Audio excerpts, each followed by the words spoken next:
Okay friends, অনেক আড্ডা হলো, অনেক কথা হলো। এবার আমাকে বাসায় যেতে হবে।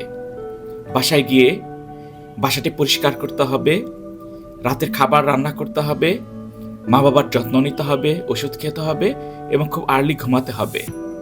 কারণ কাল সকালে খুব আর্লি ঘুম থেকে উঠতে হবে, অফিসে যেতে হবে, অফিসে একটি গুরুত্বপূর্ণ মিটিং অ্যাটেন্ড করতে হবে। অনেকগুলো ইমেল জমে গেছে, সেই ইমেলগুলোর জবাব দিতে হবে এবং দুপুরে কলিগদের সাথে লাঞ্চ করতে হবে। বিকেলে একটি প্রোগ্রাম আছে, সেই প্রোগ্রামে আমাকে জয়েন করতে হবে। তো আজকের জন্য বাবাই, টাটা।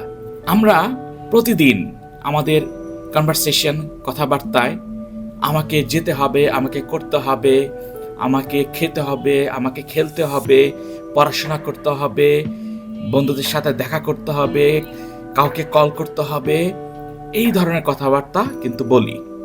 আপনারা একটা বিষয় লক্ষ্য করেছেন, প্রত্যেকটি কথাই কিন্তু একই রকম। আমাকে করতে হবে, আমাকে যেতে হবে, রাইট? এটা একটা প্যাটার্ন।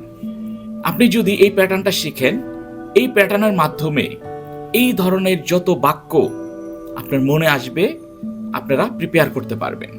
এই জন্য প্রথমে একটি জিনিস শিখতে হবে এবং এটা প্র্যাকটিস করতে হবে অ্যাটলিস্ট 5 মিনিটস। সেটা কি? সেটা হচ্ছে I have to do. I have to do. যেমন আমাকে করতে হবে, আই হ্যাভ টু ডু। আমাকে যেতে হবে, আই হ্যাভ টু গো। আমাকে আমার বাড়ি পরিষ্কার করতে হবে, I have to clean my house. আমাকে রাতের খাবার রান্না করতে হবে, I have to cook my dinner. আমাকে আমার বাবা মার যত্ন নিতে হবে, I have to take care of my parents. আমাকে ওষুধ খেতে হবে, I have to take my medicine. আমাকে রাতে খুব তাড়াতাড়ি ঘুমাতে হবে, I have to go to sleep early at night. আমাকে খুব সকালে ঘুম থেকে উঠতে হবে, I have to get up early in the morning. আমাকে অফিসে যেতে হবে, I have to go to office. আমাকে একটি মিটিংয়ে অংশগ্রহণ করতে হবে, I have to attend a meeting. আমাকে অনেকগুলো ইমেলের জবাব দিতে হবে, I have to reply to a lot of emails. দুপুরে কলিগদের সাথে লাঞ্চ করতে হবে, I have to take lunch with my colleagues.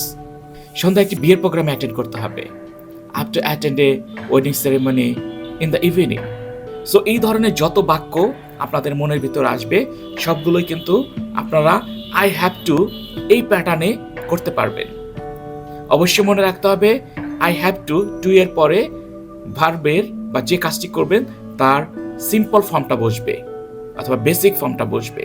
কোনো ধরনের এস বা ইয়েস যোগ করা যাবে না, কোনো ধরনের আইএনজি যোগ করা যাবে না। এখন আমি আপনাদের একটি বাক্য বলবো, যে বাক্যটির ইংলিশ অবশ্যই কমেন্ট বক্সে জানাতে ভুলবেন না। আমাকে এই দেশের উন্নয়নে অংশগ্রহণ করতে হবে। Take care.